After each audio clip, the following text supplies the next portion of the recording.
Hey, you beautiful people. It's only been 2 weeks. Before that, it was 2 months. Maybe I'll get it to be every 2 days or so. But anyway, here's my next video.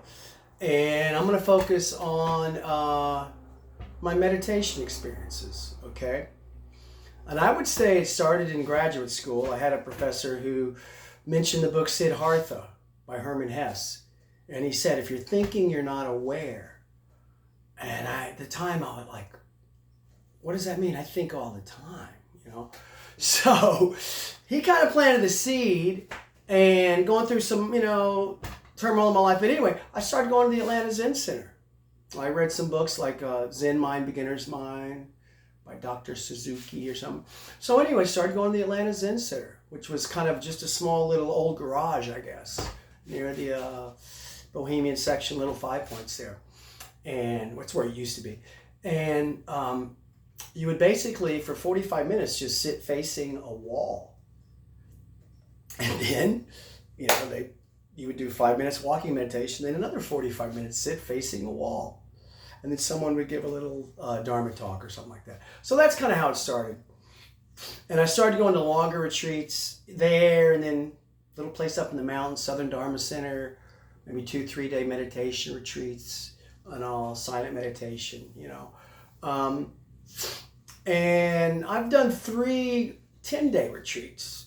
I guess there's this website, Dhamma.org. Anyway, teacher named Goenka, who you can do like donation-free 10-day meditation retreats.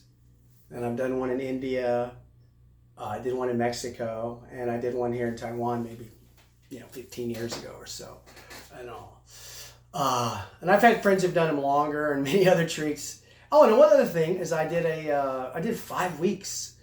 There's a place up in Massachusetts, IMS, Insight Meditation Society, and they do like 3-month retreats. But I guess I was on the call to do that, to be a work trade, so you could do that free. And I guess in the middle, the guy who was, I guess they had 50 men, 50 women. Anyway, I did like one section of that. Like a week into it, one of the guys had to leave who was doing the work trade. And basically my job was like to stock they had 4 or 5 cooks in the kitchen to stock the shelves, okay, with the brown rice or whatever. So anyway, I remember at the time I was kind of hippieing out, living in my van or something in the mountains of North Carolina, and whatever. I was free to go because this guy had left. So I did actually 5 weeks of silence. Okay, that's the longest I've ever done. I don't know. But so I have a lot of experience, I guess, doing the silent meditation, right? Which is to me the core of Buddhism. Buddhism is not really a religion. It's more the study of the mind, the practice of meditation. People can make it a religion like every other religion, but the essence of it, right, is this moment, right? This is it, man. This is it. So if you can learn, think about that, right? All our problems are in time, right? Anytime you're worried or anxious, you're projecting into the future. And anytime you're feeling guilty or regretful, you're projecting in the past. So peace is only in this present moment, right? It's all happening now, right? People think eternity is when you die, but from a Zen perspective, this moment is eternal, right? There's no beginning or end to the moment, right? So relaxing into this moment, being at peace in this moment is really what it's all about, So, that's kind of where, the deep wisdom of that, right? So like that, I think that book, Zen Mind, Beginner's Mind, which I haven't read in a long time, but he talks about making your mind, spacious, where you're not caught. Usually we're caught, right? And of course, our phones, right, catches. That's a whole nother thing, You're actually watching me on this phone, right? But you'd have to really turn it off, and if you want to really get into like a silent practice, But now I just want to share 3 little philosophies of the Buddhist meditation, right? So I would say there's like three branches, right? One is Zazen, okay? Or let me say, the first would be, one branch would be Vipassana. It's called Vipassana. I think it started like in Southeast Asia, like Goenka, where I did those retreats. And Vipassana is closed eyes meditation, right? Where your eyes are closed, right? And you're mentally noting, memory, or different parts of this now moment, right? And it's also the mind. They talk about the monkey mind. You're getting trapped on a thought train or whatever, right? It's a lot deeper. But anyway, the core of Vipassana is eyes closed meditation, and the mental noting. How we attach this self, to whatever, right? The sense of self, Zen is more Zazen. There's kind of two branches, right? One is, anyway, the koan method, right? Till I would break.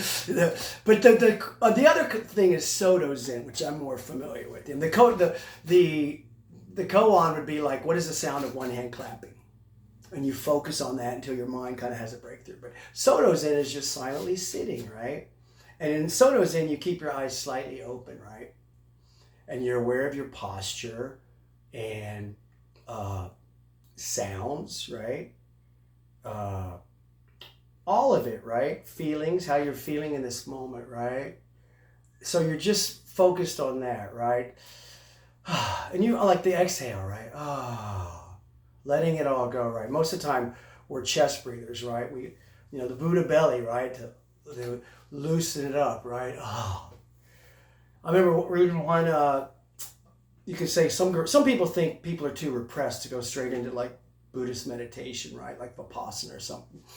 So some people like it's good to go dance for, shake out your body for 20 minutes and then sit in silent meditation for 20 minutes. Or do whatever you can, even 5 minutes, right? 5 minutes, But just sink into this moment, right? Your posture, and focus on your breathing, right? Always bring it back. Because the mind's going to go, man. It's going to go wherever, right? Like if you're sitting, like some of these deep meditations I've been in, they talk about Vipassana romance, right? The women are over here and you see one woman and you don't talk to anybody. And you've had in your mind, like maybe in one sitting, you've had a whole, life experience with this woman in your head. Like you realize for whatever it was, whether it was 5 minutes or whatever, your mind was on this thought train. And you've never even met the woman or whatever. That's a Vipassana romance. It's all in your head, right? Or you maybe, if you're in a real relationship, you would keep thinking about your partner or whatever, but try to focus on the feelings you have for that. So anyway, the mind will just take off, right? Whatever it is, future, past, right? But I have done, there's another, and then there's Tibetan Buddhism, right? Which has about 9 types of different types of meditation. One would be chanting or guru worship, right? The highest form of Tibetan Buddhism is called Dzogchen. And that is eyes open, silent meditation, but basically you're aware 360 degrees of your awareness, right? You're basically being aware. I did a retreat once with Lama Suradas. I think he wrote a book called Awakening the Buddha Within, several books like that. He'd done like 2-3 years on a retreat. But basically, we practice, for 20 minutes or whatever it was. You're just aware of this moment now, everything.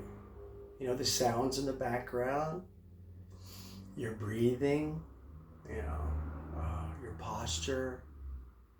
And if the monkey mind goes somewhere, you're just bringing it back to this moment, through the breath, through the posture, right? But you're just being awareness, right? That's pretty much what the Buddha taught, right? And I think it's really important now, right? Everybody, there's chaos in the world, maybe in your daily life, but in this now moment, we're still breathing, we're still alive, right? So it's a really good practice, right? To just dwell in the present moment, right? And all. So yeah, you don't have, I mean, and whatever it is, like the Zen would say, you know, like they have books called, you know, the Zen of archery or whatever. So whatever you're doing, whether it's cooking, you know, or washing your dishes or whatever, right? You're really focused on it in this moment, right? And I do think it's important to have a sitting practice, right? Where you can come, you know, where you take away all the noise and just be with yourself, right? You know, and Buddhists would say, yeah, you realize the little man within is not real, right? It's all just a bunch of memory and all that. So anyway, that's what I want to share today. You liking my, this is my, I got this in, it's seen its better days, but it's my silk outfit from Vietnam. But anyway, I hope everybody's doing well. I'll try to keep more of these regular. And yeah, have a good day. Hey, turn off the video. Just sit for a while, right? Follow your breaths. You know, focus on that exhalation.